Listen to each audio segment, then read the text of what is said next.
And welcome to Stupid O'Clock News. I'm Lewis Lee, and you are not. Heather, where have you been? Come back. Joe. Hey, welcome back, Lewis.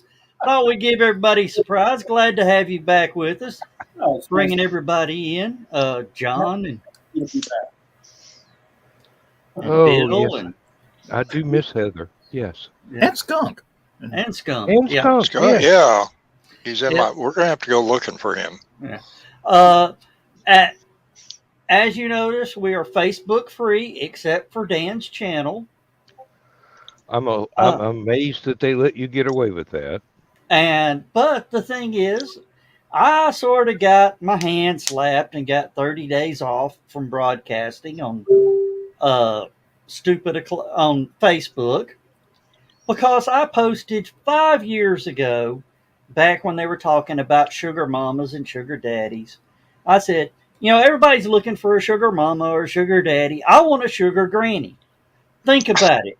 Home cooked meals, fresh baked cookies. I'd do anything for that stuff.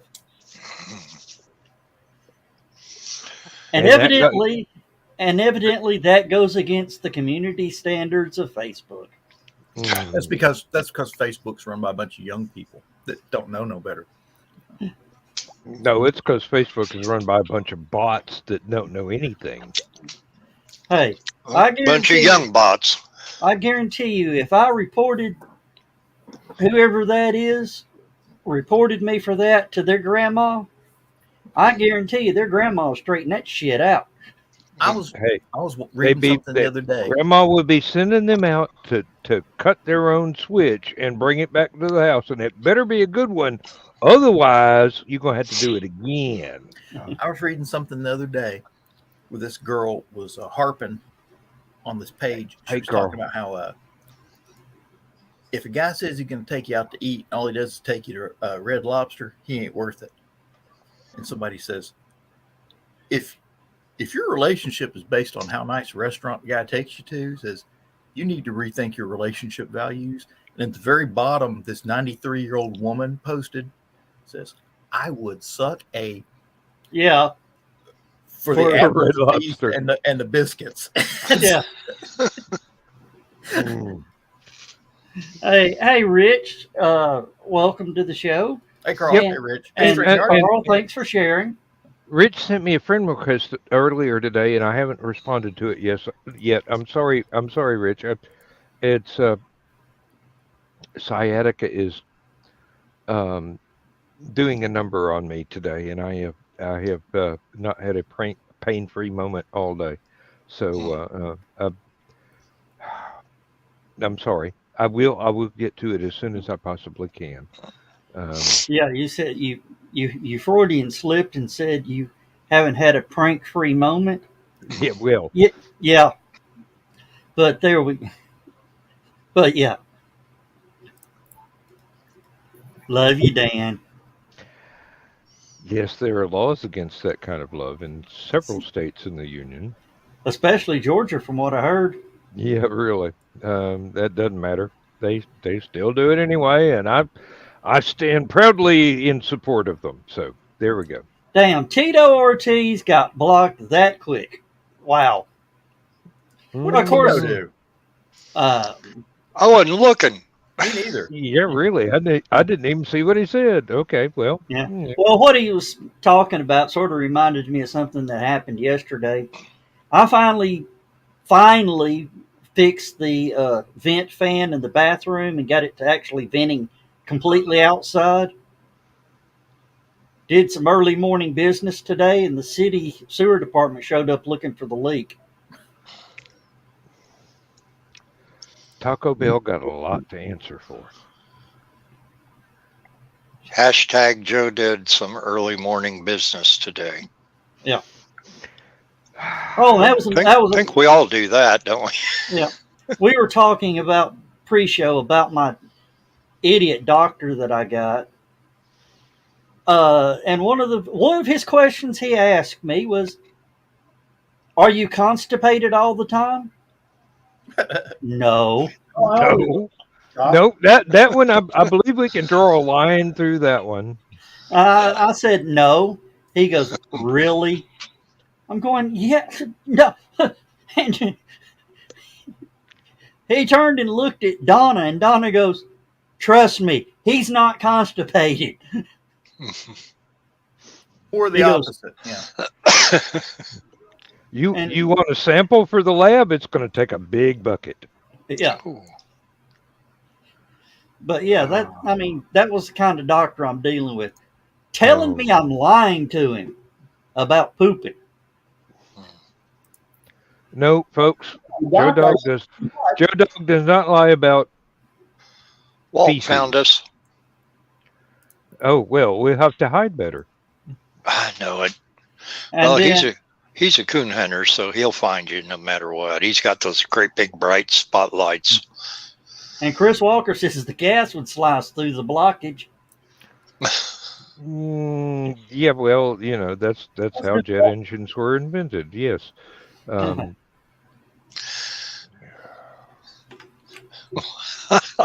ain't gonna do it. And I'm thinking. Hey, Just before I got backstage, that big explosion that SpaceX had the other day? That was Joe Dog after a couple of chili dogs from Dairy That was Queen. the porta toilet next to the launch site.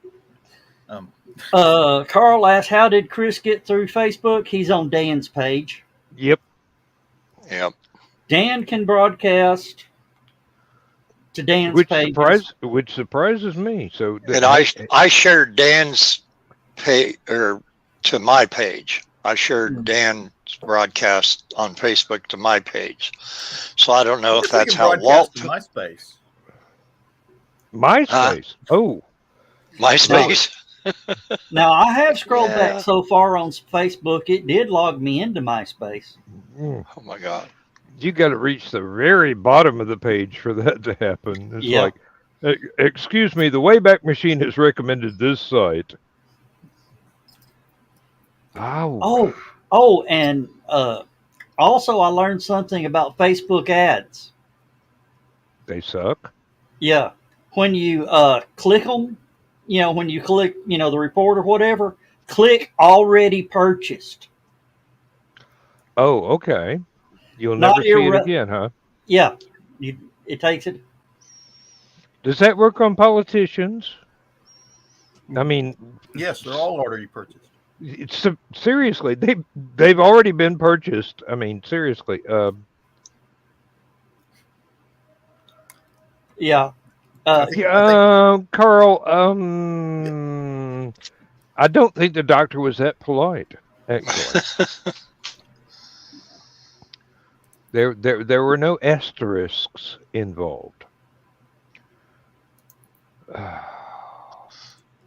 Well, instead of answering this question, Joe Dog, you should have just demonstrated. Oh, trust me. Trust me. If there was a fart in there, I was going to let it rip. Donna could tell I was getting mad. I mean, there was some times that she nudged me in the ribs like, calm down. Calm down. And do you know what the doctor would do then?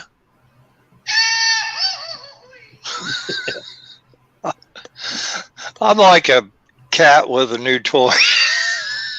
No, you're like a Bill with a new toy. Bill, I need you to send me the link to that so I can get it downloaded. I will Okay. add that Yeah, it's into- only 2 seconds, so it's well within the mouse won't bother us. Hey, There's Chris. Hey, Chris. We're doing great tonight. Yeah. We've actually got almost as many people in the room as we have watching. Yeah. Yeah. According to Facebook, he's the spitting image of Chris Hemsworth. Yeah, I thought that was hilarious. I thought everybody would get a kick out of that, just like I got. Now, has anybody heard from Chris's lawyers yet? No, Hemsworth's lawyers, actually. I should He's be more got precise. a sense of humor. Oh, I know he's got a sense of humor, but he's never encountered us before. This is true. Well, No, he'd probably leave going, those guys are crazy. as long as Joe Dog doesn't break wind in front of him, I think we're all right. Oh, hey, Donna. Huh? I'm trying to figure out how to and do Chris, this. those hooks that I was telling you, I sent you the link to, I went ahead and bought them. Okay. So now we got something Hey, a little more a little more professional.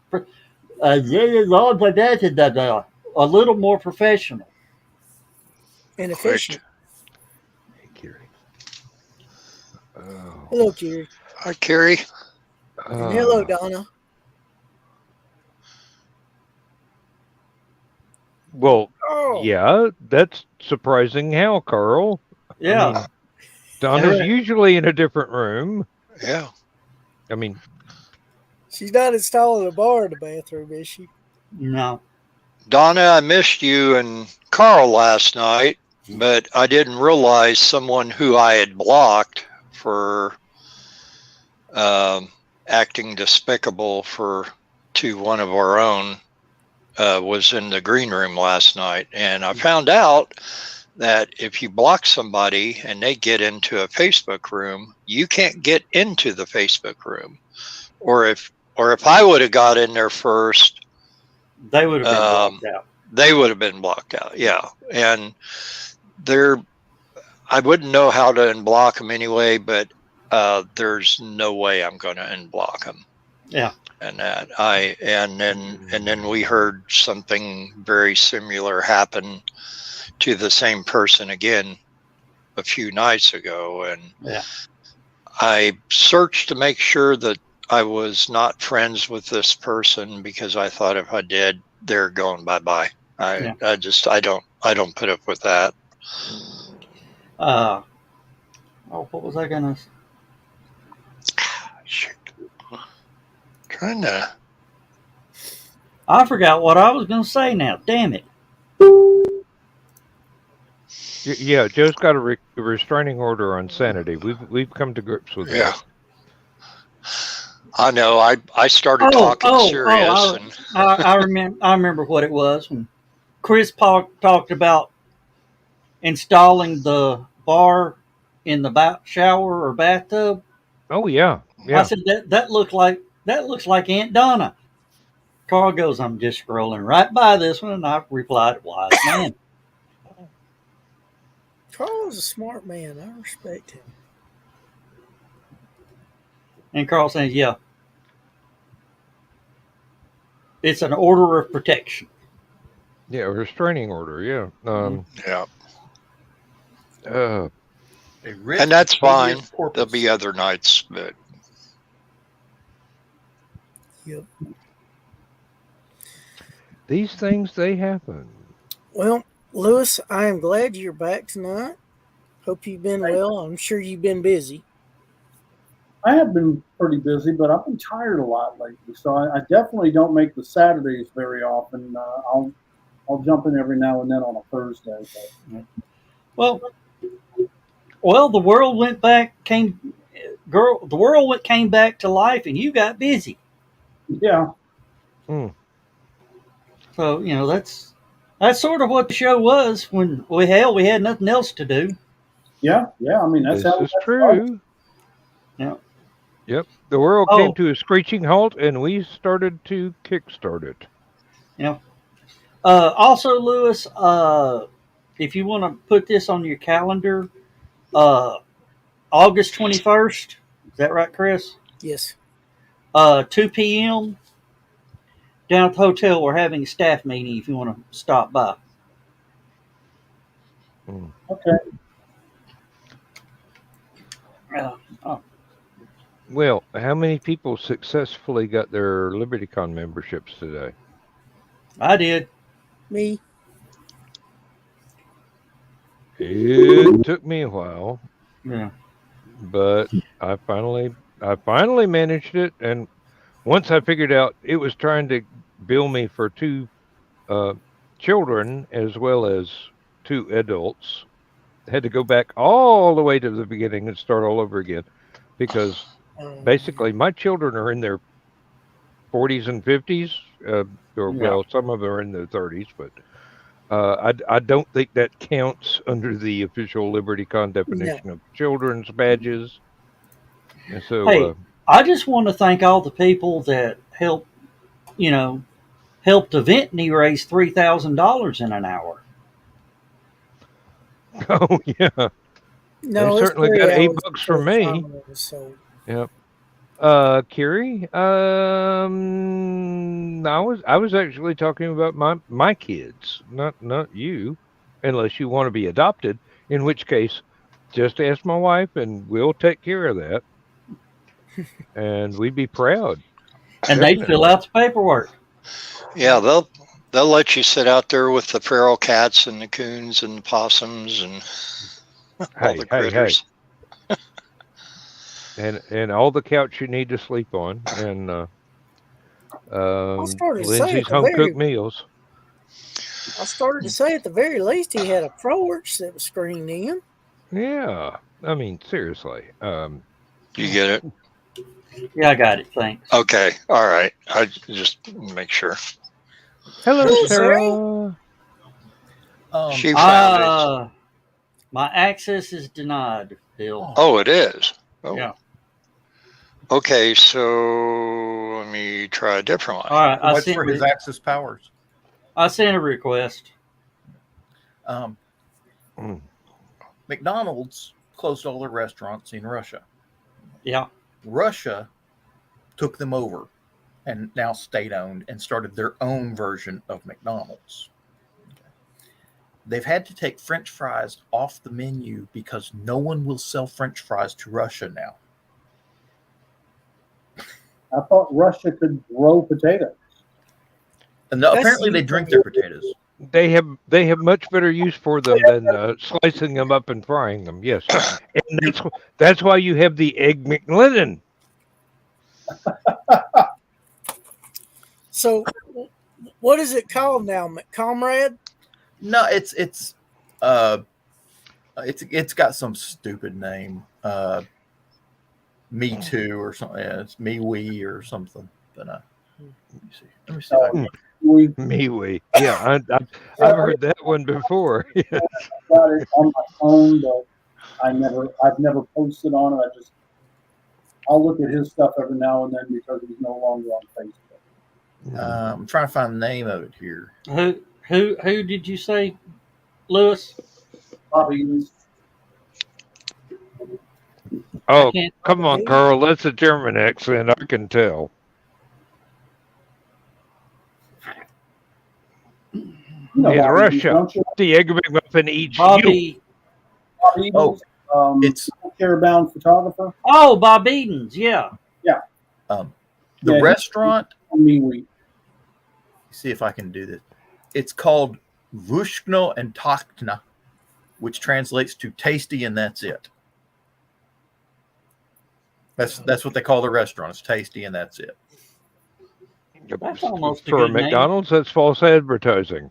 Yeah, that's actually a good name for a little dive mom and pop. They haven't been tasty since the early 90s. I don't know if Mom and Pop will take a dive that deep. Now, 70s McDonald's was awesome. For a long time, McDonald's was not appealing to me, but the last few years, I'll get me a quarter pounder with cheese, and it's pretty good. And the fries are, the fries have always been good. Some of the best in fast food.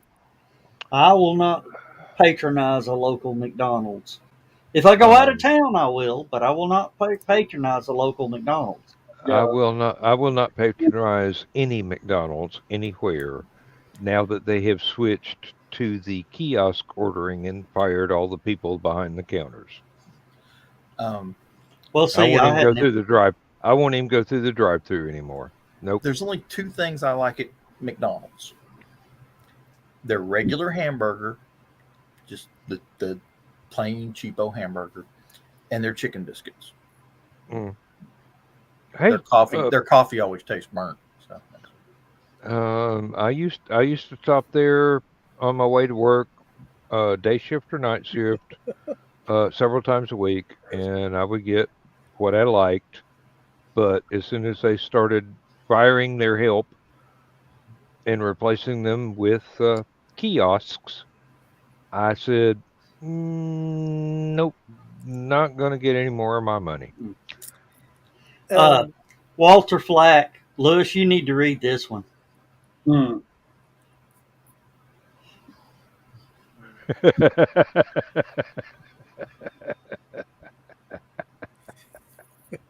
It'll be hard to order. Yeah. Hey, there's Zach. Hey, Zach. Hey, Zach. Hey, Zach. I said, hey, Zach, not Alexa. I wonder why it does that. Because he's never figured out how to unplug the stupid thing yet and throw it in the trash where it belongs. Yeah, well, it makes a good alarm clock. So does my cell phone. But it doesn't pop up in the middle of a conversation and go, hey, you forgot this. And I go, nope, I didn't. I use Alexa for timers and radio. Yeah. Joe, what's the hotel that the HallowCon meeting's at? What's the name of it again? The Econo Lodge, Dalton, Georgia. 1507 North Tibbs. It's right there at the first exit, the north exit. Tibbs Road, right? Yep. Mm-hmm. Yes. I tried to show Lindsay the hotel as we were driving by when we were on our way to LibertyCon. And a truck passed you? There was a big truck in the way, and I go, well, you could see it. It's right there, but this bugger is in the way. And he's 8 feet taller than our car, so. And Zach, what happened was Joe was trying to say hi to you, and Alexa tried to answer him.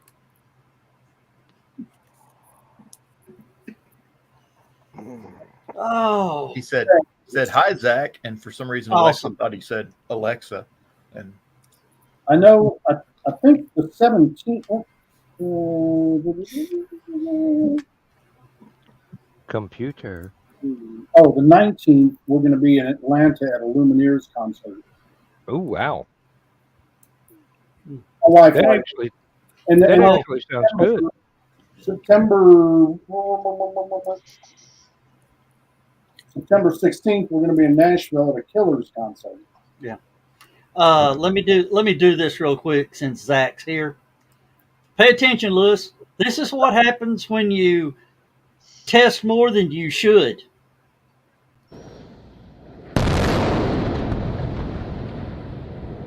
That's Taco Bill. Should have shown that to your doctor. It gives a whole new meaning to the phrase explosive decompression, doesn't it? Yeah.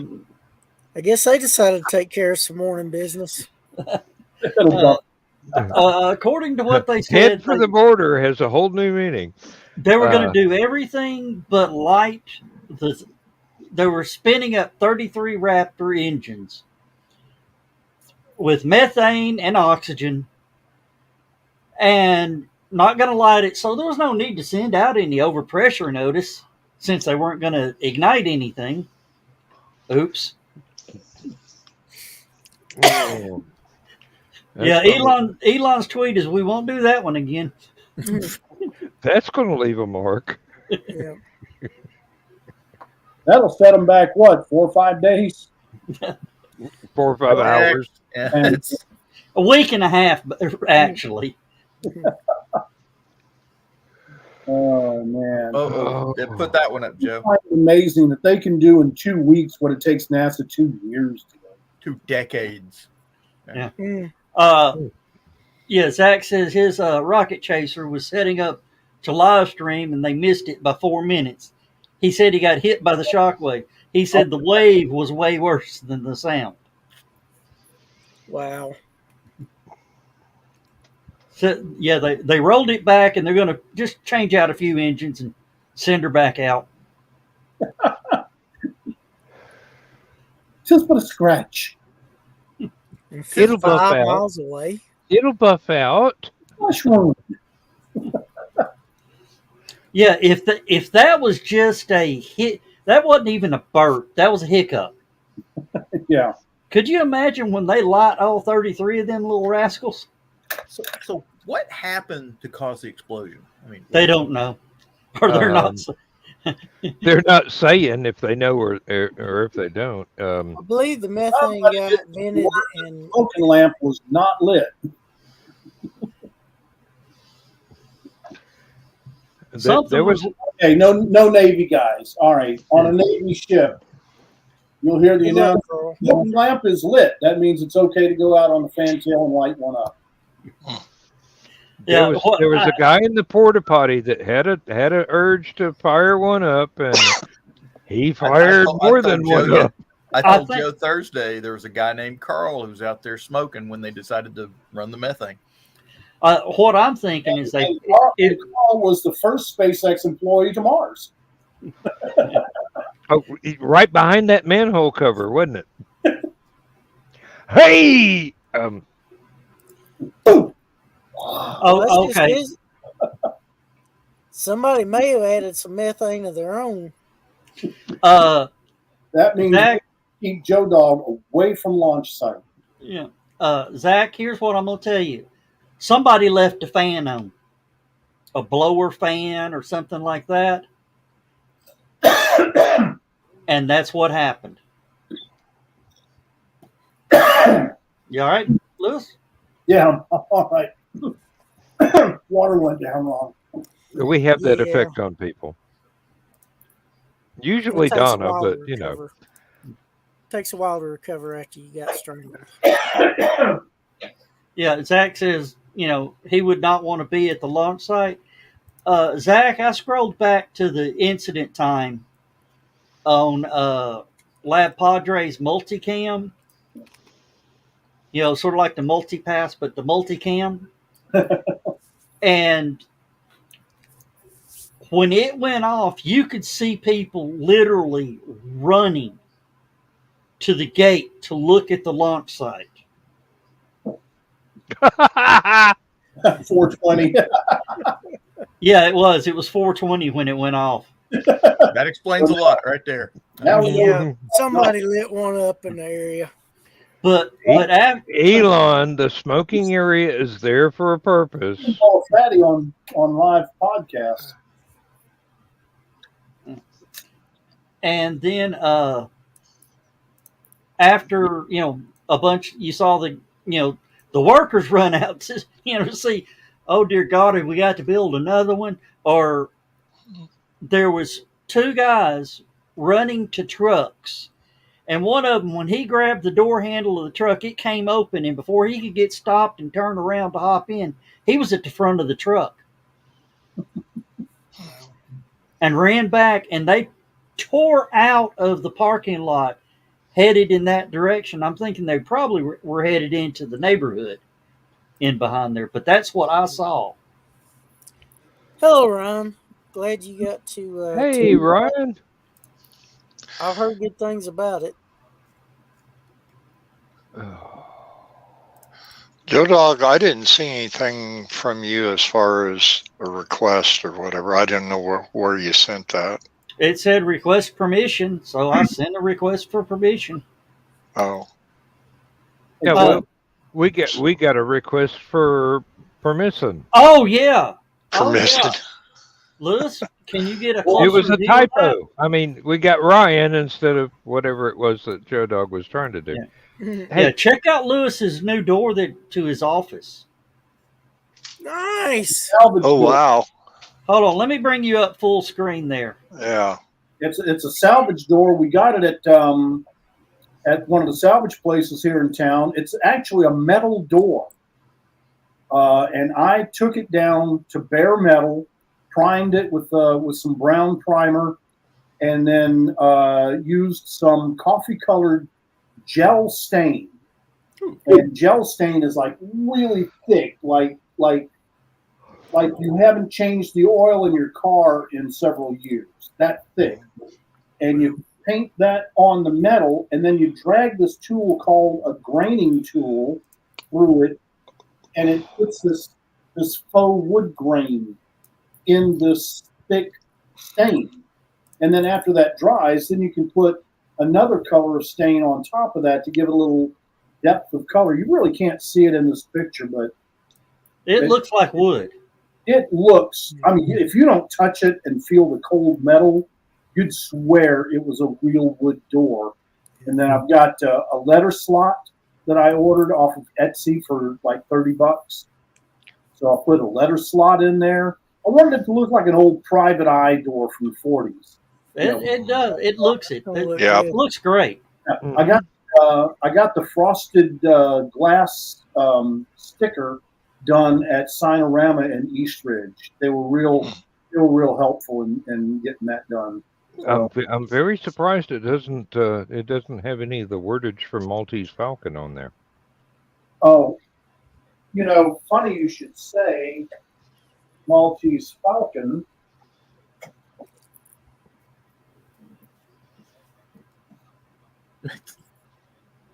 Oh, the stuff that dreams are made of. Mhm. Yeah, I got this on my shelf built in. Yep. And Rich Aspen says, mission accomplished on the old PI look. No, he doesn't have a fedora on. Yeah, it looks great, Lewis. Oh, wait a minute. Ooh. Great There you work. go. That's Probably got one hanging on the shelf or Hey, Joe. hanging on the hook. Yeah. there's your SpaceX employee.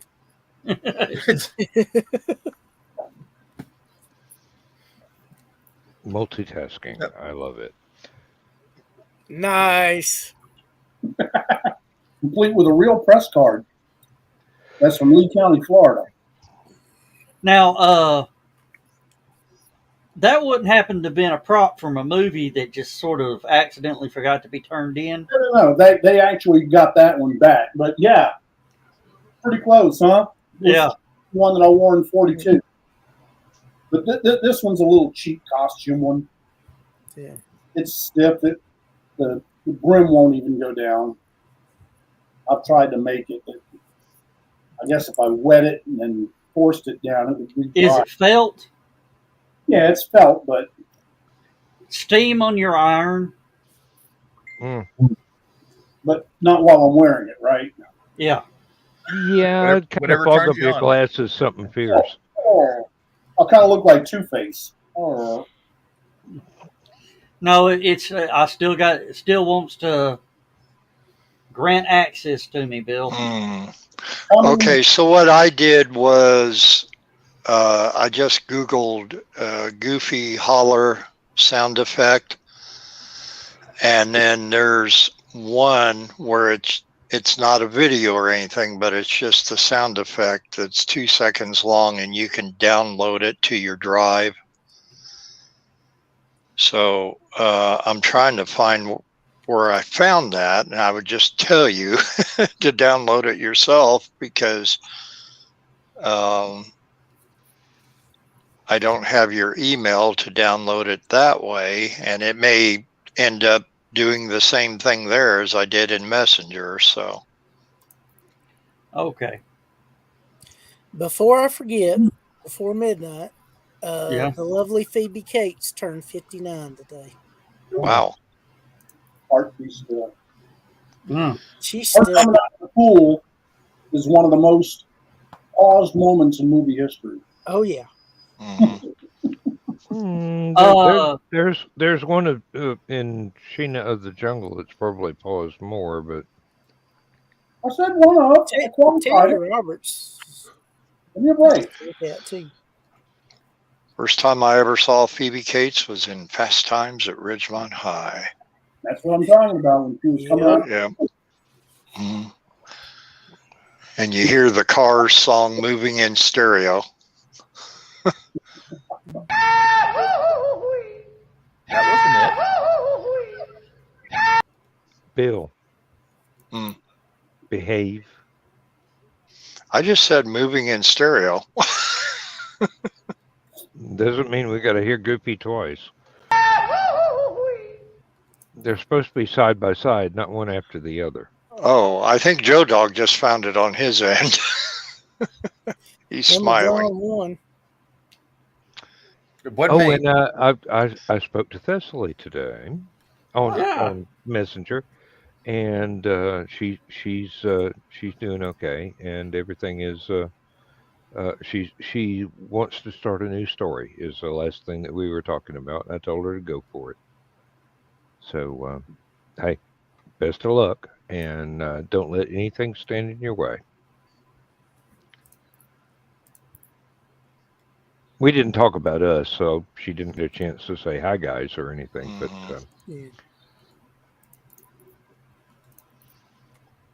well, she got her own stuff to deal with and worry about. So. And Joe Dog has an evil grin. Yeah. It's a trademarked evil grin. I mean, he had to get it out of a box. Fortunately, he has a packing crate full of them, but I'm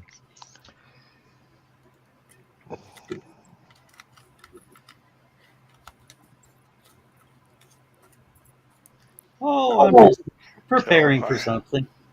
oh Lord. Oh boy. I'm just waiting for Dan to say the magic word. Oh, the pain. The pain. You didn't sound a bit like Jonathan Harris there. Carrie, Yeah, my voice is pitched a little lower, so. Carrie's gonna evil grin. What'd I miss? You ain't missed nothing yet. Yeah. But when Dan talks about my favorite restaurant, I got something for him. Put Was that the candle bees? back. No, I think it's the one where you run for the border.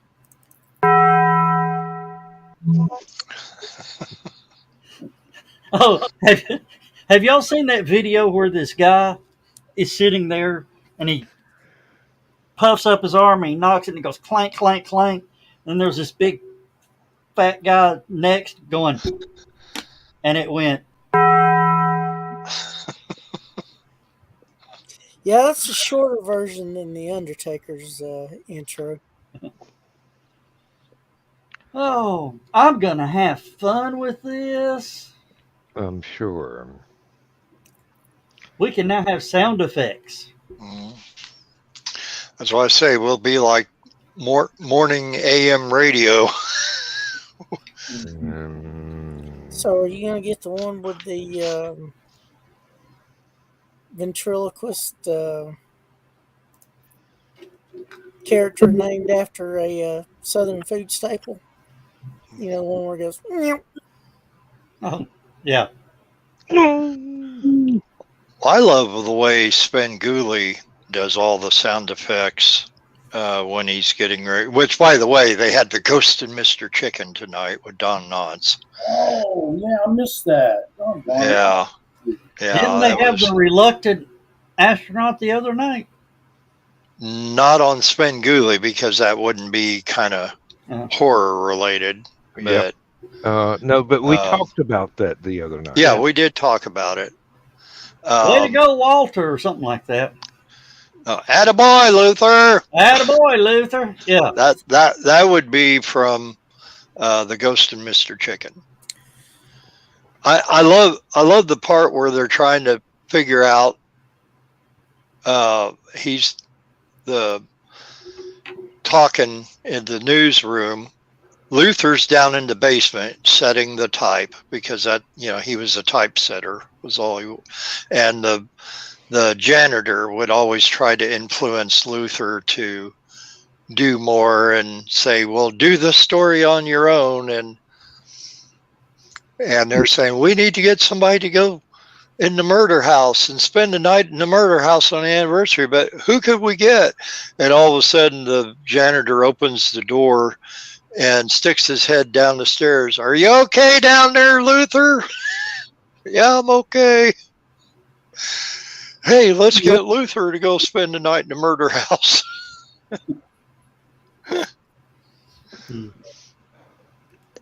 But no, Svengoolie, or Rich Cause as his real name is, he does all this. I mean, I've heard him do the goofy hollering sound effect,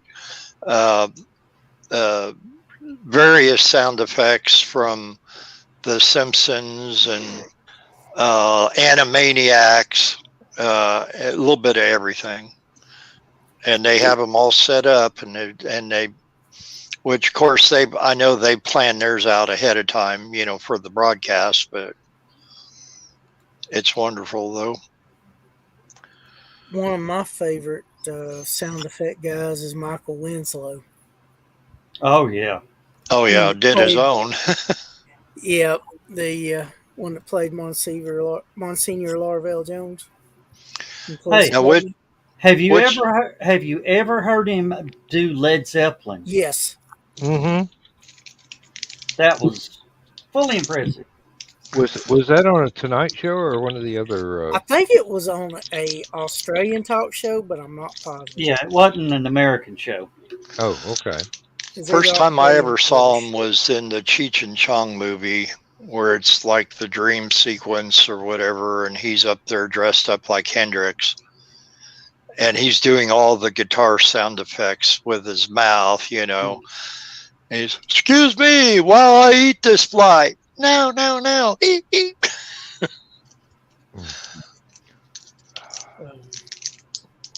Yes, Jonathan Winters was awesome at sound effects. Yes. Was Robin Williams. Yeah, Jonathan Winters was Robin Williams' mentor, basically. And hero.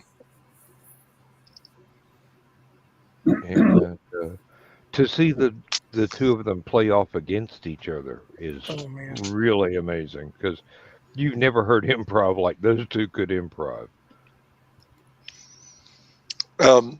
Lewis, you were talking about your concerts you're going to go see earlier. This past Tuesday, we went up to Elk Grove, Illinois. We take Laura's dad up to the doctor up there. And in the summertime, in the park there, Elk Grove has free concerts. It's once a week, either on a Tuesday or Thursday. So this past Tuesday, they had the Little River Band up there. Heard the Little River Band singing Eagles songs, of all things. Last year, we heard the Beach Boys up there, but this upcoming Thursday, they're going to have Rick Springfield, and then the Tuesday after that, they're going to have Sheena Easton. So they're, at one time, big name celebrities, Yeah. Well, we saw a Little River Band here at Riverbend, 2 or 3 years ago?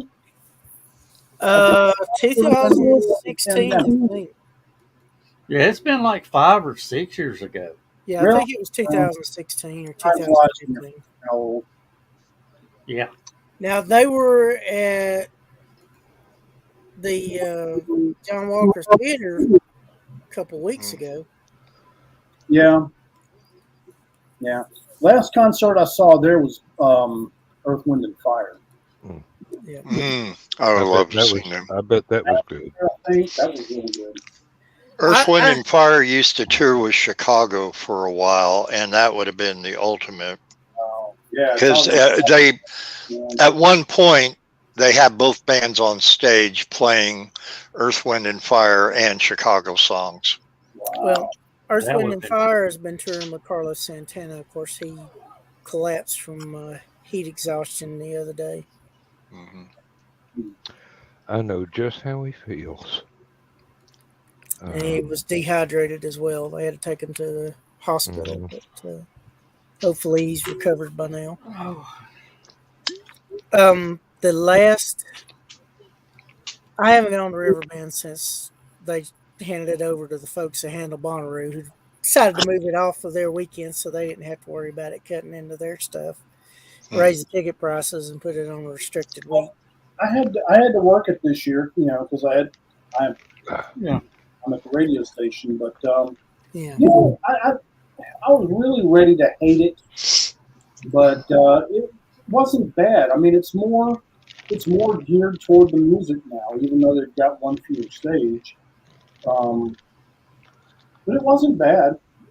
The crowds were better. The higher price definitely weeded the riffraff out. There were no arrests this year. It was pretty decent. Yeah, I just missed the troll stage. The troll stage? Yeah, the one the bridge. Under the bridge. Yeah, that was a good venue. I mean, it was a very small crowd, and the acoustics were surprisingly nice. Yeah, and I just like the thing is they built that little amphitheater for Riverbend, and now it's just going to waste down there. Yeah. It's like you said. It's a perfect little. An acoustic band would be great down in there. Yeah. Yeah. Because you really don't need amplification. It's kind of like the caverns. Yeah. The sound just really carries naturally, and I think they're seating for what, 150, 200 people. Easy. Yeah. Easy. Yeah. Dan, since you're the music nut, there's a little venue up here called the Caverns. Mm-hmm. And it literally is a concert venue in a cave. Wow. Over the earth. that's on the other side of Mont Eagle, though, isn't it? Yeah. No. Yeah. Wait. Yeah, but not as far as it used to You're be. muted, John. John, you're muted. Sorry, I was listening to stuff. There used to be an amphitheater on Lookout Mountain. It's overgrown now, and this thing dates back to like the early 1900s. And it's kind of funny. It's kind of a natural area along the escarpment on Lookout Mountain. Mm-hmm. But they had gone in, they built all this thing, and there's these two carved stone eagles on either edge of the top of this amphitheater. And it's one of those like urban hiking locations to go to and see those eagles. Is it out at Lulu Lake? Is it out at Lulu Lake? No, it's Sunset, near Sunset Rock. Really? it's somewhere near. That's Signal Mountain. Sunset Rock is Signal Mountain. I thought that was the Tiftonia side of Lookout. John will tell us shortly. I cannot remember the name of it, so I got to kind of. I don't know. I just like the fact used to at Riverbend, Lewis, you could discover up and coming acts. You had acts that were maybe past their heyday, and some that were hitting their peak. You could see all these different kinds, and they had all different kinds of music for all different kinds of tastes. Well, it wasn't during a week that work restricted me taking off. Well, I remember in the early 90s, man, I was a god because I got my daughter in backstage to see Boys to Men, and they had just gotten the Grammy for Best New Artist that year. And this was probably the last festival they ever played. Well, I remember getting to see back before they built the new ballpark for the Lookouts. Yeah. Remember we had the hillside where you sat and that stage there? The smokestack stage. Yeah, I remember getting to see Dr. Hook there. Yeah. It was hilarious when Ray Sawyer came up there and said, "Hello, everybody. It's great to see y'all. So we're going to sing all those songs that you know and love so well." He paused for a minute. He's like, "Well, it's been great seeing y'all. We'll see you next time." Oh, that little area ticked me off. A developer from Nashville, was it Nashville, Lewis, or Atlanta, bought the property where the smokestack was, Oh yeah. and they told him you can't move the smokestack, you can't touch the smokestack. And he goes, "Okay, we'll work around this." And he submitted this plan. They went, "No, you can't do that. It's too close to the smokestack." Finally, he just got fed up and says, "Here, take it back." Sold the property to Bob Corker, and first thing Bob Corker did is hook a bulldozer up, pulled the fucking smokestack down. He turned around and sued a lot of downtown people, even including Bob Corker, because the reason he couldn't do anything with the property is he couldn't touch the smokestack. And the first thing, when the day after the guy signed the paperwork on the property, he tore the smokestack down. That sounds like the kind of things they do in Chicago in the wee hours of the morning. That's that old military adage about it's easier to ask forgiveness than it is to ask permission. Yeah, it's much more expensive if you ask forgiveness. But yeah, and the company, whatever company, says, "Well, we sort of changed our mind." And he goes, they ended up paying him off. It never went to court, but they ended up paying him. He made money on the prospect, but still. Of course, I feel sorry for the people that, paid the $2.5 million for that top floor condo because they had a direct view of the Coca-Cola stage. Yep. That they don't have now. Yeah. I miss the Coca-Cola stage. I mean, that was so unique. Yeah, it was the only one like it in the world. It's called that thing on Lookout Mountain is called the Eagle's Nest. Okay. That would make sense. And it's near Sunset Rock. Let's see. I'm trying to find it. See, it was the eagles that are there were carved in the 1930s. Milton Ox was the guy who tried to build the amphitheater, Ox Highway. Yeah. Ox. Adolph Ox. Adolph Ox. He owned the Chattanooga Times. And the New York Times. No, he didn't own the New York Times. He published for them. No, he founded the New York Times. Oh, did he? Adolph Ox did. Wow. When we had a media trip up to New York, we ate in the boardroom. We ate breakfast in the boardroom of the New York Times because of that connection. Yeah, so Cox Enterprises, he was the guy that created it. Cox newspapers and media and all that. Yeah. Okay. And now it's all now the Chattanooga newspaper is run by an Arkansas company, last I heard. Yeah, and the only print you can get now is the Sunday. Yeah. There's no daily print. But if you get a subscription, you get an iPad. Oh boy. So you can read it on the iPad. And my dad hates your subscription. You're supposed to turn your iPad back in. I wonder how often that happens. Yeah. Sarah, it could have been the WPA, or it could have been the Civilian Conservation Corps. But yeah. What'd you say, Lewis? I stepped on you. I was answering Kerry. Yeah, no No more daily news. No. Yeah, they'll give you an iPad if you subscribe. It's probably an older model. I don't know what it It's is. this big. No, it's It's the 10-inch. yeah, it's iPad-sized iPad. yeah. Well, I mean, there are iPad minis. Mhm. Here's my iPad mini, Yeah, And it's I- the same size as my Kindle. which is about 40% bigger. It's about the size of my cell phone. Oh, you got a phablet?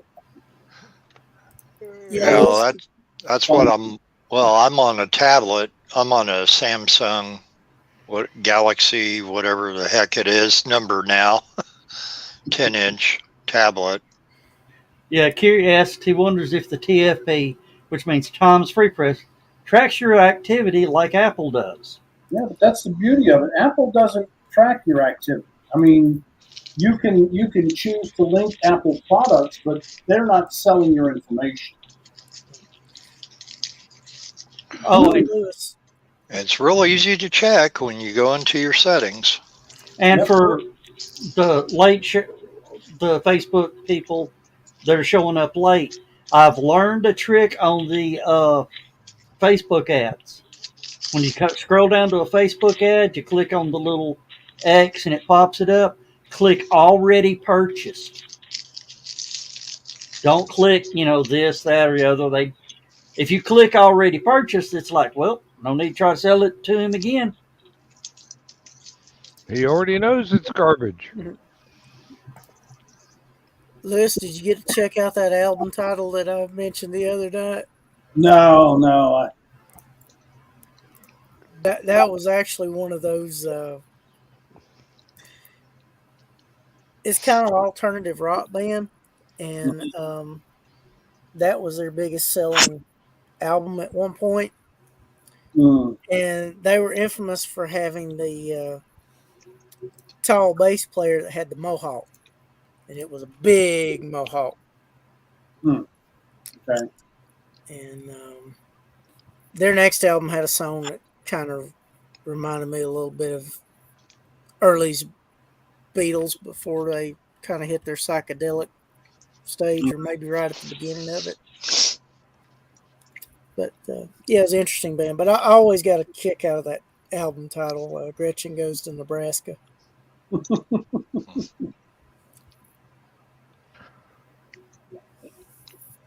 This isn't the green room.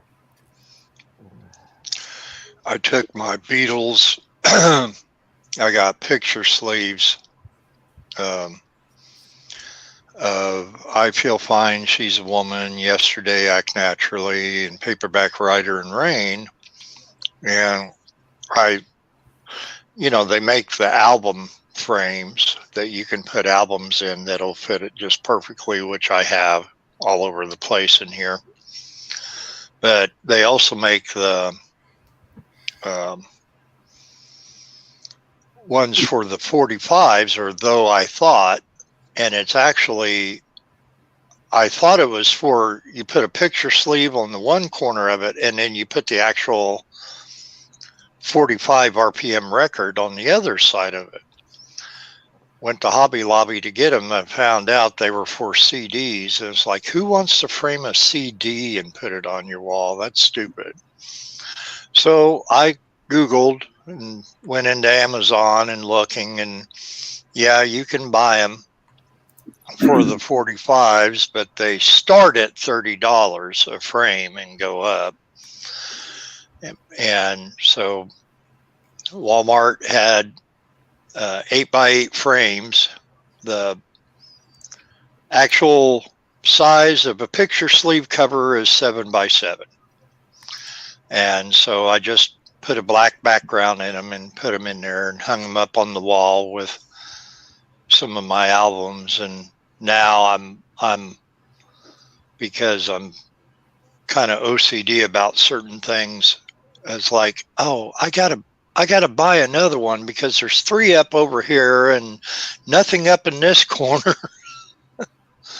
And needless to say, nothing on the other side. I have the they make the album frames for gatefold albums that open up, and you can open it up and stick it in the frame that way. I have Wings Over America. What it opens up, and the big photo of Paul McCartney and Wings across. I always thought that should have been a poster, and it never was. So I put that in one of those frames. So that's like right over the bed. All this stuff's on one side. Now I have nothing on the other side. So now it's like, okay, do I get more? And then it's like, okay, do I get more Beatles, or do I do some other? I actually have some picture sleeves of some other ones, but other groups, but nothing really spectacular, you know. And I would still like to get just something, whatever, if they would make a 8 by or 7 by 14 frame, I guess would be to where you could put the picture sleeve on the one side and the 45 on the other, but I'm sure that's something that'll have to be custom made. And then you're talking the same amount or more of what I found on Amazon. But I just put... What I would do is just get an 11 by 14 frame from Hobby Lobby and just mat it. Yeah, I thought about that, and my only problem right now is wall space. Because between all the crap on the wall of fame here behind me and then everywhere around, I got stuff on this wall over here. I have a vintage Sunkissed clock when they were using Beach Boys' Good Vibrations song for their commercials, and a bunch of Disney stuff. And I actually framed some of my Starlog magazines, my #1 Starlog with Kirk and Spock on it, and #7, which was the first appearance of Star Wars, and then this one over here, which is off camera, you can't see it, but it's #2, and it has Space 1999 on it. It has Barbara Baines and Martin Landau on that, and so I'm rapidly running out of room for stuff, and it's like I either have to take something else down in order to put one other thing up, or do them in smaller frames. It's like I had my autographed Michael Nesmith CD that he actually autographed it to me about 8 months before he passed away, thanks to his daughter, who I know, otherwise I wouldn't have gotten it. And then I got a Peter Tork autograph on a Monkees mobile and stuff. And I have that in a smaller, the shadow box. And just to kind of, and it kind of fits with the 45 frames, and the 8x8s aren't the end of the world. I used a black matte background behind it, so it basically has a thin 1 inch, if that even, edge around it, you know, so you're not really seeing that, and you're just seeing the picture sleeves. But I don't know, I just gotta figure out something that's not going to cost an arm and a leg to do it. Sarah, I was about to suggest the same thing. I had an artist friend that suggested doing a rotating display of artwork.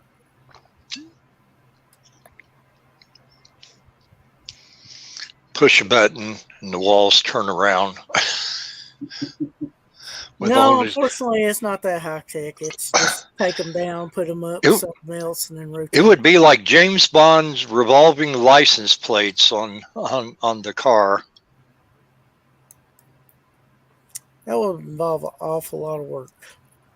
And he had an army of engineers and scientists working for him.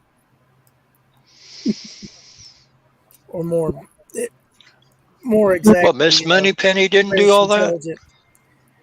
more important, specifically British intelligence.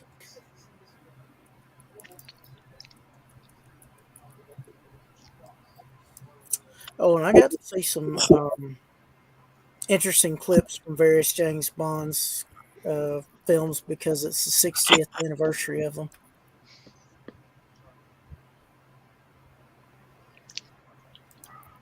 Of which movie?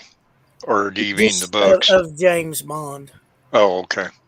Probably just the movies, the original movie, but it's celebrating 60 years of James Bond. I got to see clips from Octopussy, the Man with the Golden Gun, Moonraker, uh, The Spy Who Loved Me, and a couple others.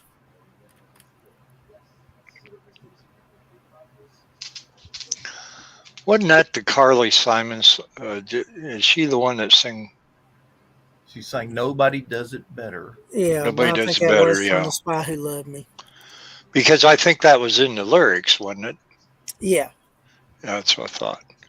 I think I have that 45 in picture sleeve because I'm thinking it had James Bond on it. Now, speaking of him, did somebody recently die that had something to do with the graphics at the beginning? The guy that wrote the James Bond theme song. Oh, okay. Okay. Okay.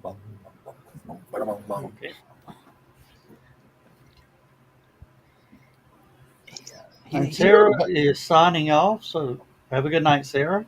Sarah, night. have a great night. Thank you for joining in. Yeah, glad you found us.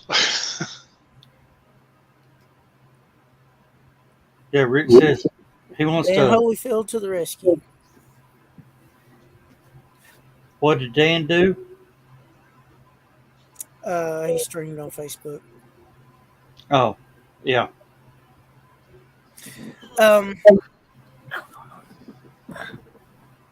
My uncle had a good idea. Your comment reminded me of that, Rich. He said he was going to have a living room with this big double door closet.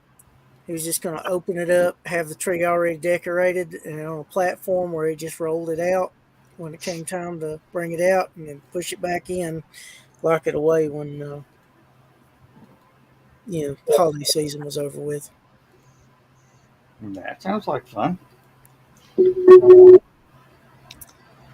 if you got enough space to build that out of, more power to you. Of course, in our area, Chris, all you do is just leave it up until next year. Yeah, but I have a 3-foot artificial tree that I leave the lights and the decorations on it, and it fits right down into a big recyclable bag, and I just tie up the top of the bag and put it away. Didn't even bring it out last year. Last few years, I didn't feel like doing Christmas at all. I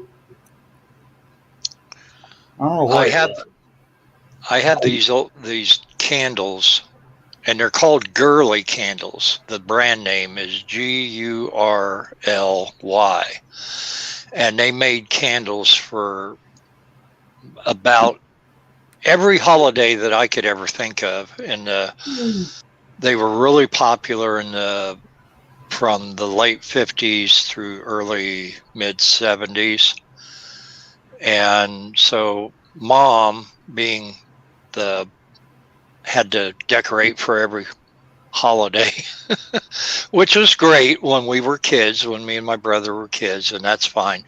But she had bought a lot of these, and some of them that I have still have the original 49-cent price tag on the bottom. They have a little cardboard bottom on the base, underside of the base, and you had they predominantly made the most for Christmas and Halloween, it seemed like, but they did do Thanksgiving and some others holidays. Yeah, Rich And, I think Rich just nailed it.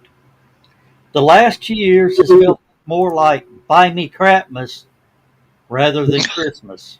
Yeah.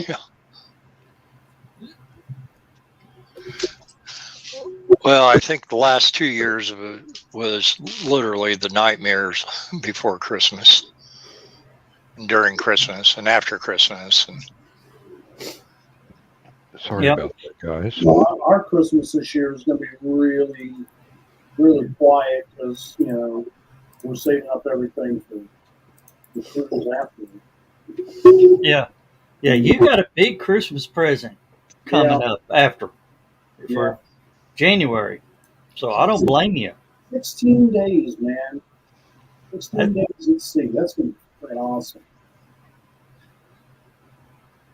Yeah, I keep telling Donna when we go on a cruise, she says, "What are we going to do when we get to port?" And I said, "I don't know what you're doing. My ass is going to go to sleep." Hey, I'm paying, we're paying, what, $400 or $500 a person for a bed. I'm going to plan on using it. Yeah, but we got to looking at it, and to fly to Hawaii, to get the hotel, to be able to visit more than one island. I mean, you're talking about a couple $100 per person to fly from island to island. You got every meal has to be at a restaurant. That's extra. We added it up. This cruise is going to cost us half. Yeah. What it would cost to fly over there, stay in a hotel, and eat in restaurants, because the hotel's built into the cruise fee. Your meals are all built into the cruise fee. The only meal we're going to have to pay for is a luau or something like that on the islands. Every other meal is included in our cost. Yeah. And I don't know if you guys heard that while while Lewis was talking. I heard a ding. Okay, it was just this big, huge crack-a-boom thunder out here. Okay. I know we were supposed to get some storms tonight, but I'm going to check. And Lewis, you sounds like you were describing a convention that me and Dan and John go to, and you may be hanging out at this year too. Yeah. All the food's supplied, and if the crawfish isn't too expensive, we may actually. Well, I mean, it's a little after crawfish season, but maybe I can get some and freeze it. Can you? I guess you can freeze crawfish. Sure. Yeah, just after you boil it, then peel it, clean it, and Ziploc bag it and freeze it, and it thaws fine. No worries. Well, I was sort of hoping for fresh, but okay. Well, not at the end of October, you're not. I thought it was donated if there's not a month with an R in it. Huh? I thought you couldn't eat it if there wasn't a month with an R in it. October has an R in it. I know. That's why I thought we could get fresh. No. Crawfish season is mostly spring into about a month into summer. Oh, okay. It's already starting to get hard to find. I tell you what, Joe Dog, I will donate my share to you. Oh, trust me, Dan. If you drop some fresh boiled crawfish in front of me, Lewis, we'll take your share. Oh, Go right ahead. Feel free. Do you not like shrimp? Oh, I love shrimp. That's all it is. No. I know what crawdads are. They are not shrimp. Oh, the commercially grown crawfish are grown in the rice paddies of Louisiana. Yeah. Yeah, they're very clean. In Louisiana. You expect me to believe that? Yeah. Is anything clean in Louisiana? All right now. Hey, Lewis, I'll stand up and defend you. Yeah. I've been there. No, thank you.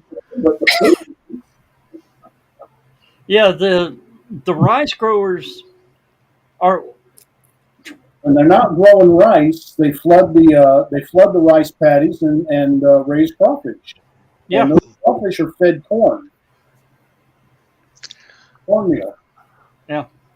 I've stepped on them before barefoot when I was a kid. Well, that's and yeah, and I would holler like Goofy too after stepping on one. Man, that thing. Ooh. They're a little nippy, yeah. Mm-hmm. So we used to play with them. We had a creek that ran through our backyard. We used to go out there and poke at them. Of course, every time you poke at them, they start running backwards, and they look at you and go. If you've ever been pinched by one, you don't feel guilty at all about eating them bastards. Yeah. And same thing with mussels. When they come snapping on your heel and drawing blood, oh man.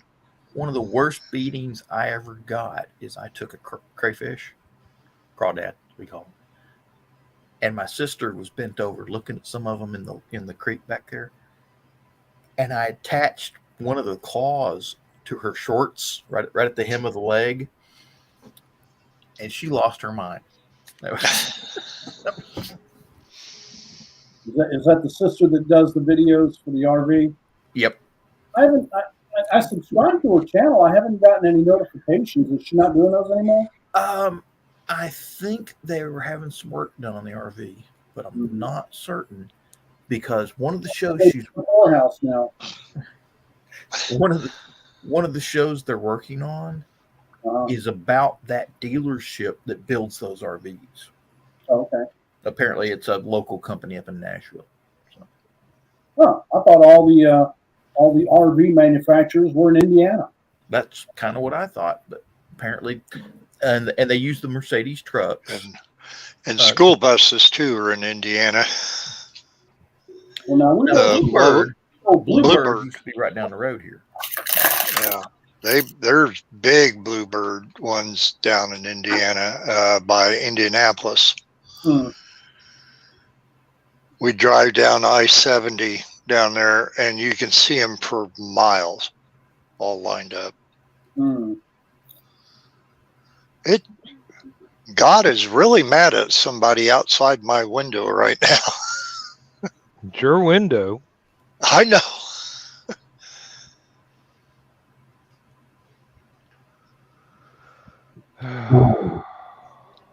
No, I looked on the radar, and actually it's a pop-up thunderstorm, so it wasn't something big, vicious thing sweeping across east central Illinois. It just kind of appeared. It's a little vicious thing right outside your window.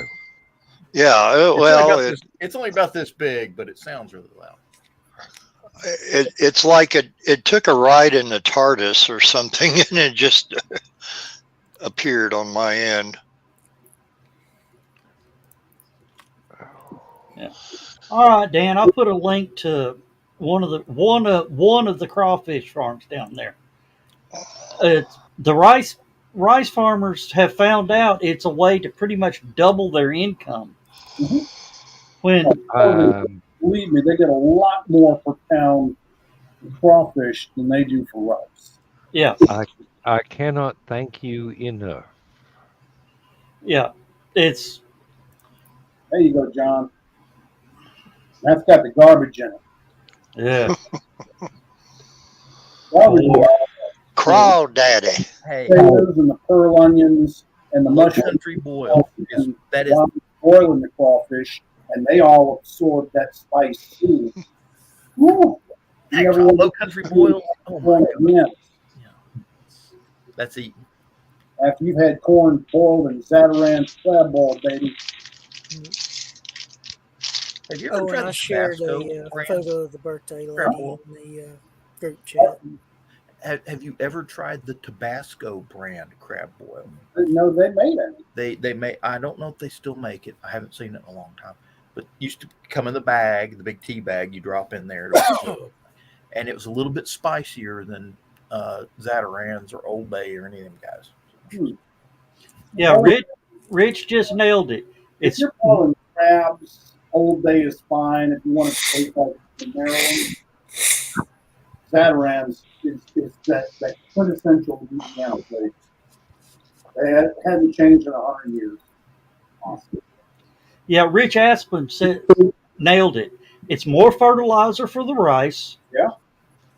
And you get twice the use of the land. Yeah. It's smart agriculture. It's sustainable agriculture. It's agriculture and aquaculture. Yeah. Plus, you're feeding people. Yeah. Well, I mean, usually you serve crawfish with rice, so it's perfect. Yeah. And he said, and crawfish just today at J Gumbo's in Hixie. Yeah. Well, the way the video explains it, the growth time of the rice and harvest time of the rice, of the crawfish, well, the harvest times work out just perfectly that they mesh so well together. Mm-hmm. When you just got a field out there, do what? It's a symbiotic relationship between the rice and the crawfish. Yeah. Their sowing and reaping are just perfectly balanced where everything works out. Just enough overlap. Dan, I wonder if it's I made the mistake of at Riverbend one year. They had the crawfish people down there.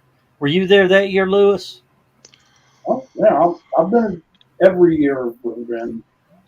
But I made the mistake of telling my daughter, if you eat one, I'll give you a quarter. And then I realized, where's our napkins? Well, I'll run and get some napkins. I come back. This kid has cleaned a dozen crawfish. And she says, 12 times 25 is... no. That's $3, Daddy. $3. I said, no, that's a quarter for one. You ate mine. Now, they had a truck that used to come from Lake Charles. They had alligator on a stick. Yep. Oh, that was so good too. I bet it pissed the alligator off, though. Now, take an awful good balance to stay on that stick. I've got a not where they put the stick. I don't think he's got a choice. I've got cousins that live down in Louisiana. They came up for a family reunion, and they showed up about. They got there about 3:00, and first thing he did is pulls out the deep fryer. It looks like a turkey fryer. Yep, and the burner. And the burner and all that. Gets that fired up, gets the oil hot, then goes back to his car and pulls out 3 alligator tails. Probably 2 or 3 feet long. And goes to skinning it right there. And we go, somebody asked him, well, how much did that cost you? He said, nothing.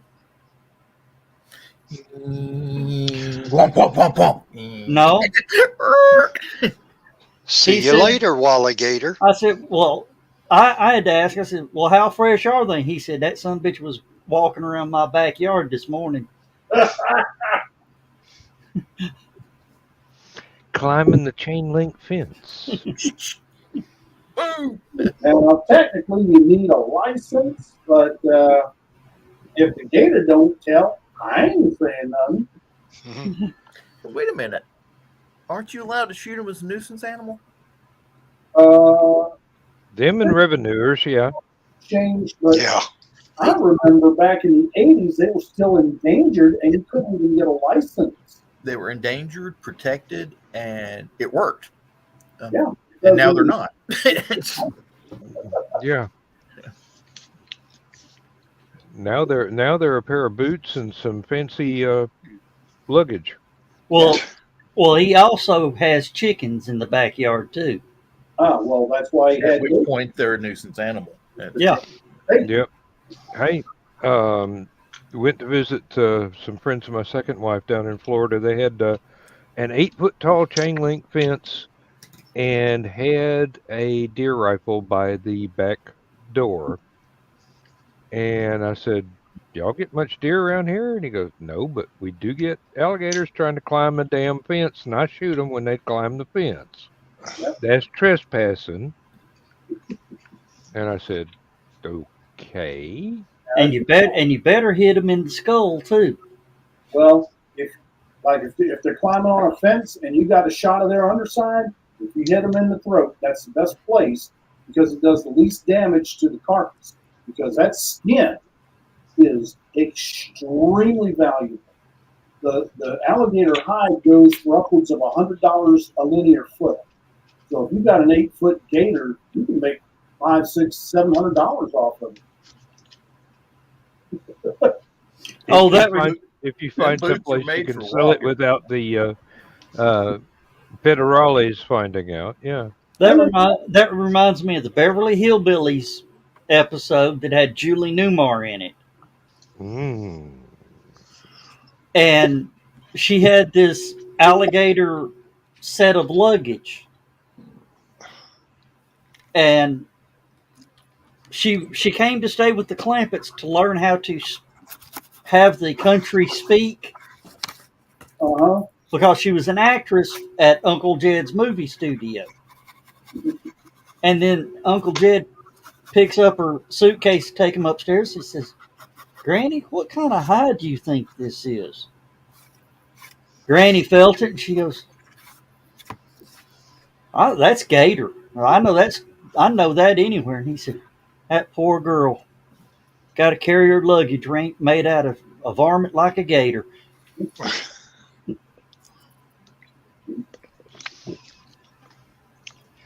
Because where they were from, gators were vermin. They were, Uncle Jed did have that swamp. Well, okay. In continuity, they were from North Carolina. Arkansas. Arkansas. No. Yeah, Arkansas, yeah. They were Arkansas. That was where cousin Bill and Hillary were from. Mm-hmm. No, Ozark hillbillies. Yeah, there were Ozark hillbillies. Yeah. And Daisy Moses was from Tennessee. Right. Yeah, so the Ozarks they were from were probably close to Eureka Springs, I would imagine. Somewhere around there. Probably up waters of the Washita River. Yeah. They were backwoods family from the hills of the Ozarks. Hey, Keisha. Hello, Keisha. Now, I was watching the first episode when the wildcatter comes out and tells, Uncle Jed, he goes, do you know you got oil in your swamp? He says, yeah, I know. I don't know where it comes from. We need, I wish I could get rid of it, but I can't. And he goes, I can't afford to get it pumped out. And the guy goes, no, we'll pump it out for you. We're not going to charge you anything. He said, no, I'm not one to take charity. He goes, you don't understand. We'll pay you to pump the oil out of it. He went, Then he went and told Granny, he goes, that boy ain't right in the head. He's going to pay me to take the oil out of the swamp. Strangely enough, the Beverly Hillbillies earned all that money from their oil. Yeah. And strangely enough, Sam Walton, who started Walmart, is from Bentonville, which is in the Ozarks. Coincidence? I think not.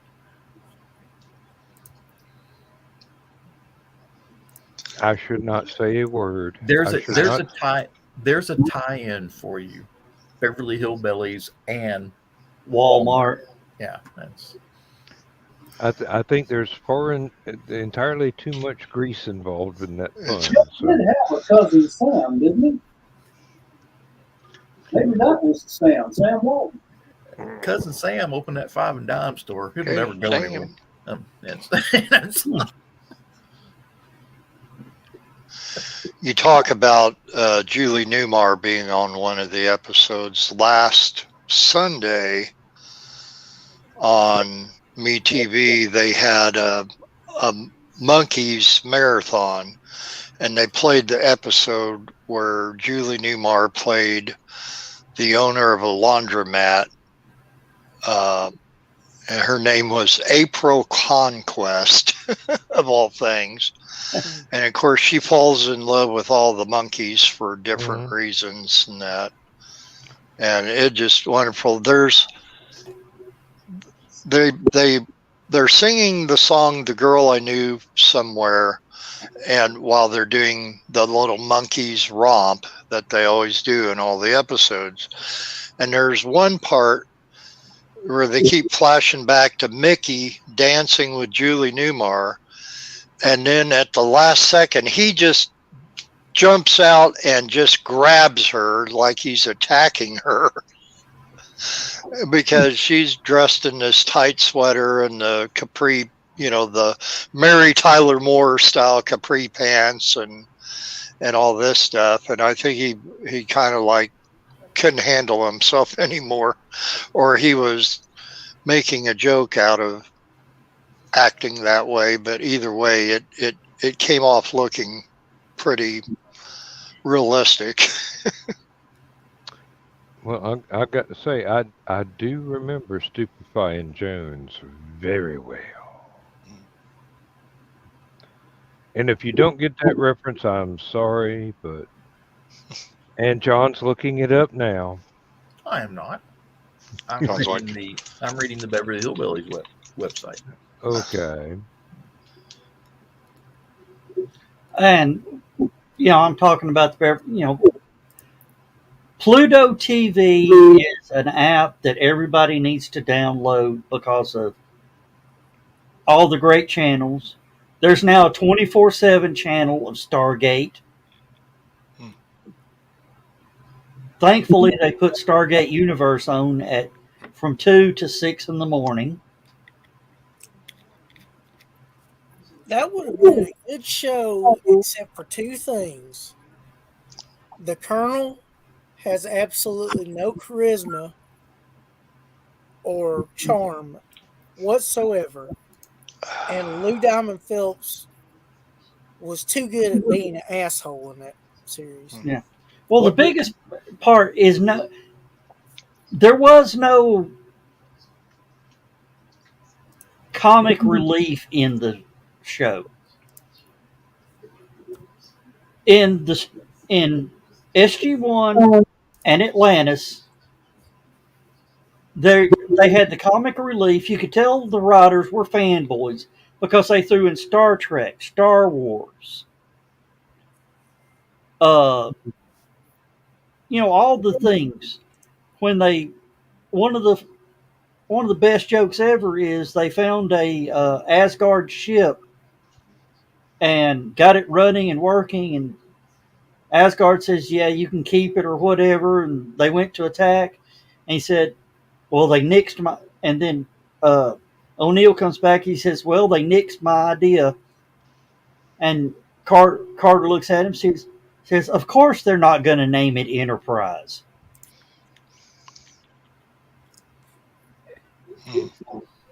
In Stargate Atlantis, there is a tropical planet called Hoth. And somewhere in the thing, McKay's doing something, checking, looking, and goes, at one time this whole planet was frozen over in ice. Until Julie Newmar visited. But Pulled it out real quick then. Yeah. But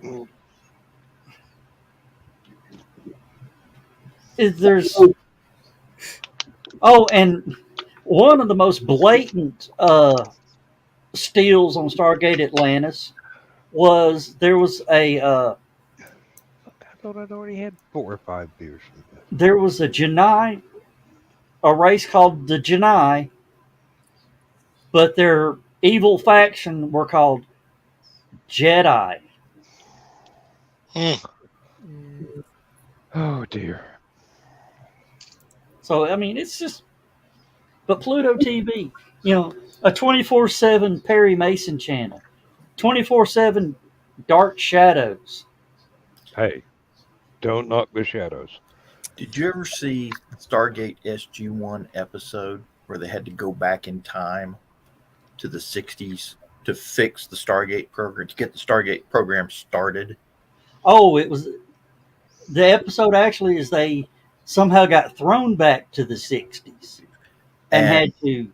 And there was this hippie that was driving around in a old beat up hippie van, VW van that was giving him a ride. And he says, yeah, says, my draft notice came in, says, they drafted me, says, I'm going to wind up going in the military, go to Vietnam. So, and the poor guy, was, giving it, says, says, I'm headed that way anyway. So he's giving him the ride, and they finally, and the guy finally, after the whole episode goes on, they figure out it's the colonel in charge of the Stargate program that was the hippie back in the 60s that gave him the ride. No, the colonel that was giving them the pain in the butt, but General Hammond was actually on base. He was the one that turned them loose, got them loose. It's a good episode. Yeah, it is a good episode. They should have tied it in with Quantum Leap somehow. It was, those are actually two. What was that? It's Quantum Leap, Eureka, and Stargate SG-1. They should have mixed all of those together. Oh yeah, yeah, they could have easily. Hey, Michaela, glad you had a great day at Heroes for Kids Con. Speaking of Eureka, Sci-Fi all day today was showing Warehouse 13. That's a good one too. But that's a good one. Now, somewhere in, fandom lore or whatever, Jack Carter from Eureka is Samantha Carter's cousin. Nice. Okay, if you want to tie that up into a pretty red bow, then try and figure out how they could be related to John Carter of Mars. They're not sure. He just disappeared. We don't know what happened to him. Or Billy Carter. My brother Billy. That one might be easier, actually. Yeah. Hey, Dan. I would love to have the ability to send stuff to other planets, just like teleportation, because I would teleport like an empty can of Billy beer to Mars, so that when Elon Musk people get there and get out of the rocket, the first thing they see is a Billy beer can. It's just like, how the hell? I got to get back into the line. What was it? I done lost it. Nope. We were talking about you lost it years ago. Now, what was it you were going to start off about? Leap. Related to John Carter of Mars. Yeah. Goofy TV. I mean, Pluto TV. No, it was perfect tie-in to what you were talking about. And then John interrupted me, and I've lost. He just you were asking for Dan's attention. Yeah, and I'm not done talking yet. And I lost it. It was funny. I gig. You'll think of it. Yep. Again. You'll think of it about 6 a.m. When you're taking your morning ablutions. Oh, wow. Yeah.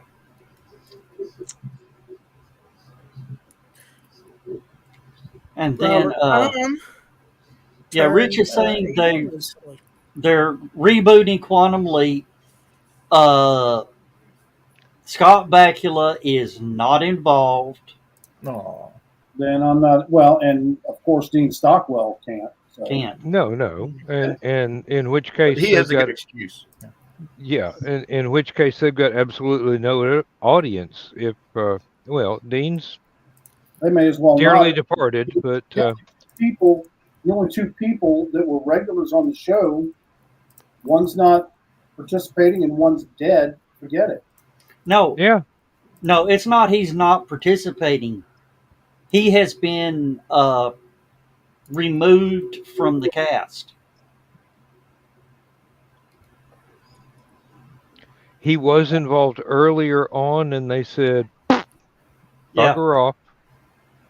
The original pitch of the show was,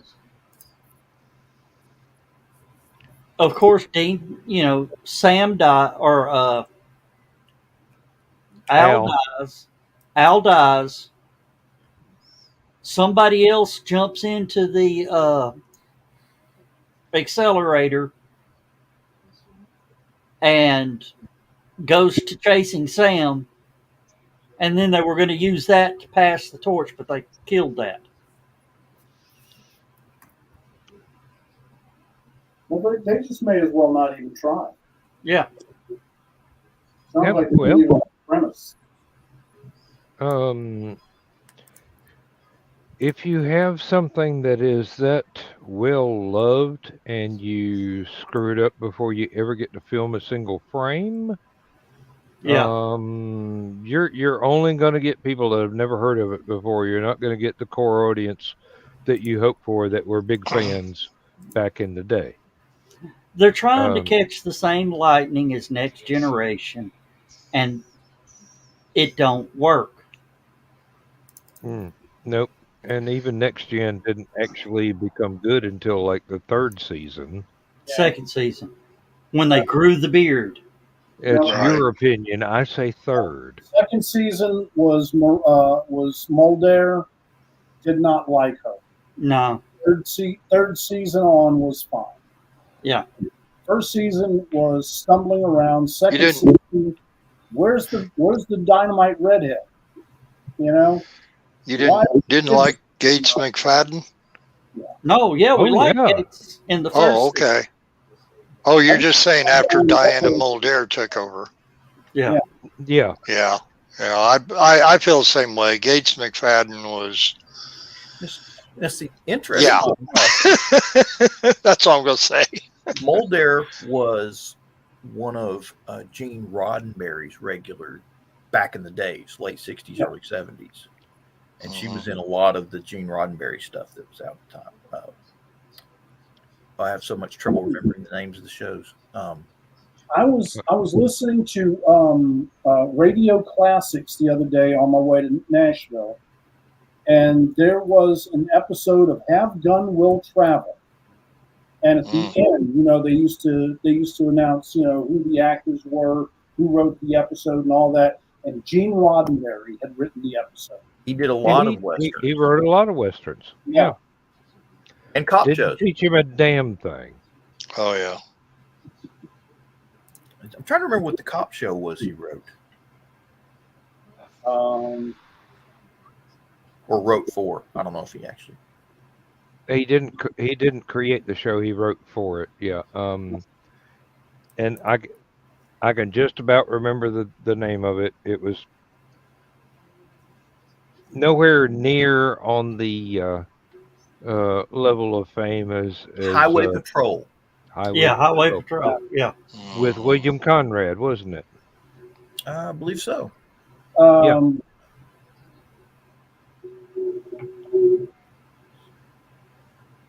He wrote for the Kaiser Aluminum Hour show. I kind of miss those old. I kind of miss those old company shows like that. The Westinghouse, whatever. General Electric, all those companies are putting all their money into variety shows. Well, Chris Jack Benny was Jello. That's where Jello got their start on Jack Benny show. Radio show before the TV. Yeah, Chris, I can well understand. I have Windstream as well. Boots and Saddles was another TV series he wrote for. The Detectives, he wrote for that one. Shannon, if you remember that show.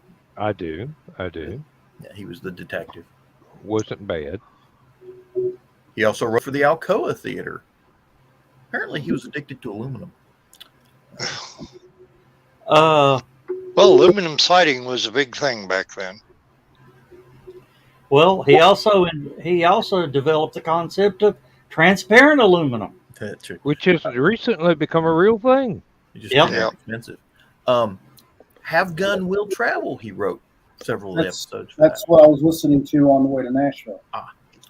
Virginian, he wrote one of those. And of course, Star Trek. Didn't he do a Twilight Zone episode? Not that I do not know. Hang on a minute, I'll keep looking. Or he was just a big fan of the show because half of the Star Trek crew was in it. Yep. Twilight Zone and Outer Limits. Yeah. He did that movie, Genesis 2. Genesis 2, Earth 2. Planet Earth. Yep, Planet Earth. All starring John Saxon, the man you love to hate. Yeah, John Saxon and Kate Mulgrew was in those. That's Headley.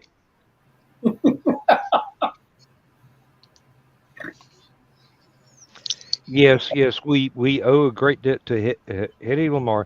She invented a principle Wi-Fi. for. She invented Wi-Fi. Well, basically, yeah. Bouncing frequency rotations, which made Wi-Fi possible. Wasn't that Harvey Korman?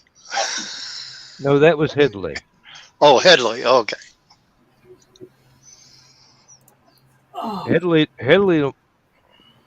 Hedy Lamarr was even more brilliant than she was beautiful.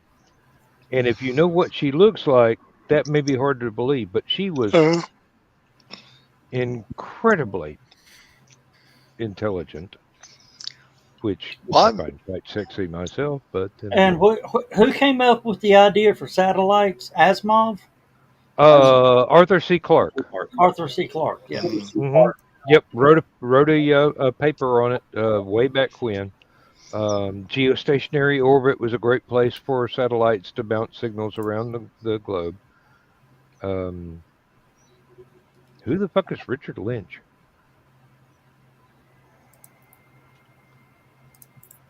Don't lost me on that one, Chris. I mean, I know who John Saxon is. I've seen Enter the Dragon several times. So he was also the sheriff or police chief on Nightmare on Elm Street. Saxon? Yeah.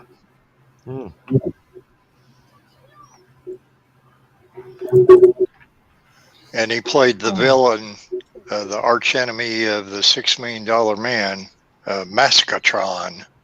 I get that, and I'm trying to remember the Battle Beyond the Stars character he played. Zed. You're talking about in the dubbed versions, right? Now, the Roger Corman flick. All right, Dan, you're the big sci-fi. You're the big sci-fi guy. Why is all the evil guys named Zed or Zod? Easy to spell. Because the tail end of the alphabet offers all of the evil letters. They all must be from down south.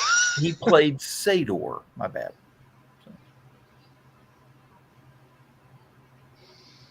Right alongside George Peppard, Richard Thomas, Robert Vaughn, and Sybil Danning.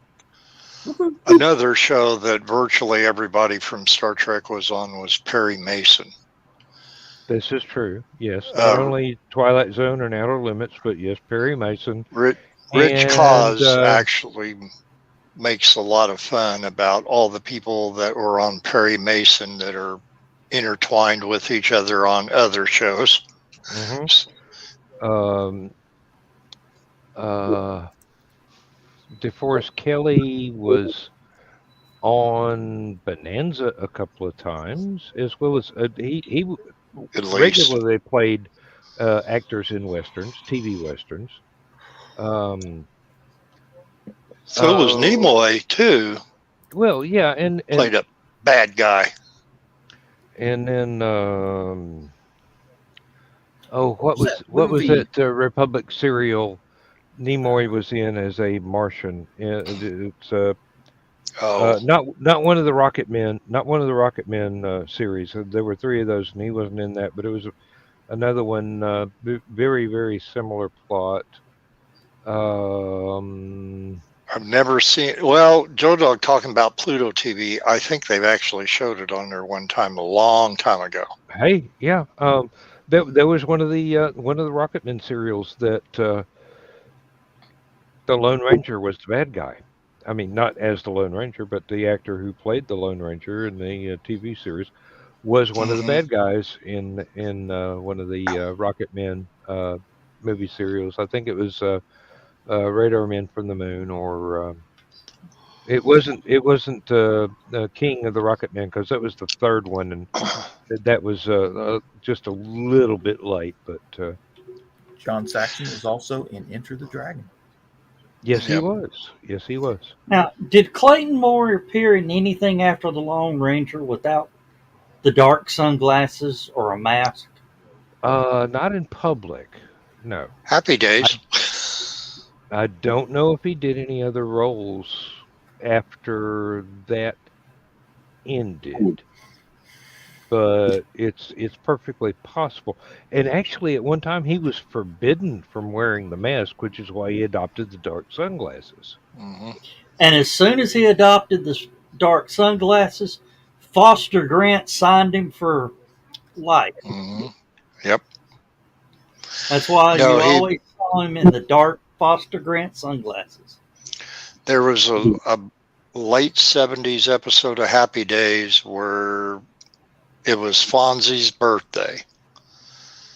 And of course, everybody always knew how much of a fan Fonzie was of the Lone Ranger. And he actually come to visit him and hand him a silver bullet, which Fonzie about melted at that point, but he was wearing the dark sunglasses then. Mm-hmm. There was another episode of Happy Days that Captain Kangaroo was actually. Oh, I think you're thinking of Howdy Doody and. No. Richie Cunningham burst into. Oh Flying. Lord! Now I can't remember the clown name. Cowboy or Clarabelle. Clarabelle, yes. Burst Yeah, into Clarabelle's dressing room, took a picture of him without his makeup, and then the entire rest of the episode was going, please don't show anybody what Clarabelle looks like without his makeup. Mm-hmm. And they actually had. He looked just like Willard Scott. Yeah, no. They had Buffalo Bob and Howdy Doody on there. Buffalo Bob came on and was pleading with Richie to dispose of the negative and not even have it developed or whatever. And it was just one of those period pieces, which it seems odd when you're talking about Happy Days, which is an entire running gag of period pieces. But all right. Well, here's the thing is, if they did, when Happy Days aired, the time span, if they aired a show today with that type of time span, it would be 1997. Are you sure? Because the Happy Days was in the 70s, talking about the 80s. So it was a 20-year span. So it'd be like the 1990s. It's kind of like that 70s show is going to be that 90s show. 2000 was 22 years ago. Yeah, it'd be it was about 25 years. Was the span. Yeah, 25 years ago, 1997.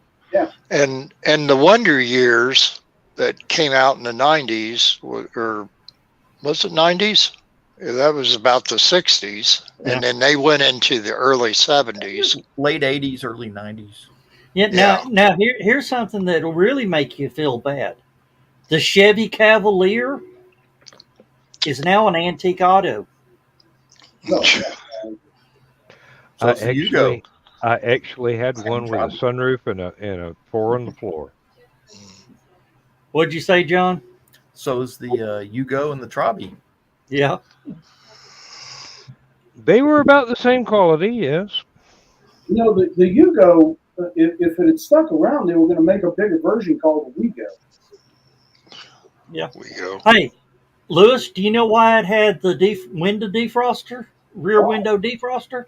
Why? So your hands could stay warm while you're pushing it in the winter. Oh, yeah. Don't you know? The Trabant was that car that they made in East Germany before the Berlin Wall came down. It ran on a 2-cycle engine, so it basically used chainsaw fuel to run the thing. The body panels were a mixture of Bakelite plastic and plywood. Oh, God. And the stuff is so toxic that you're not allowed to dispose of them outside of special junkyards. Jeez. Got to go to the other room. And right after the Berlin Wall went down, somebody came out with a book of Trabi jokes. And one of my favorite ones was, "What do you call a Trabant on top of a mountain? A miracle." And with that, it's time to say good night, everybody. Good night, everybody. Thanks, Lewis, for dropping in. Thanks, John and Bill.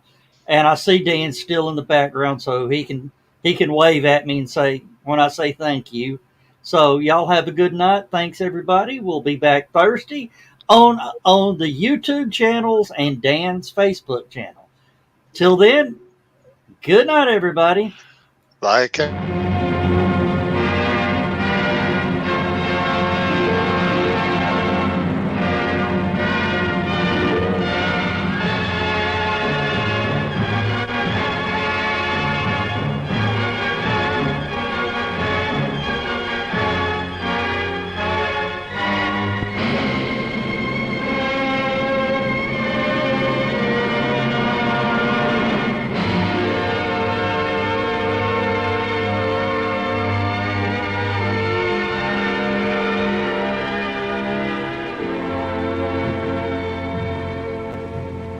I have slipped the surly bonds of earth and danced the skies on laughter-silvered wings. Sunward I've climbed and joined the tumbling mirth of sun-split clouds and done 100 things you have not dreamed of. Wheeled and soared and swung high in the sunlit silence. Hovering there, I've chased the shouting wind along and flung my eager craft through footless halls of air. Up, up the long, delirious, burning blue, I've topped the windswept heights with easy grace, when never lark nor even eagle flew. And while with silent, lifting mind, I've trod the high, untrespassed sanctity of space, put out my hand, and touched the face of God.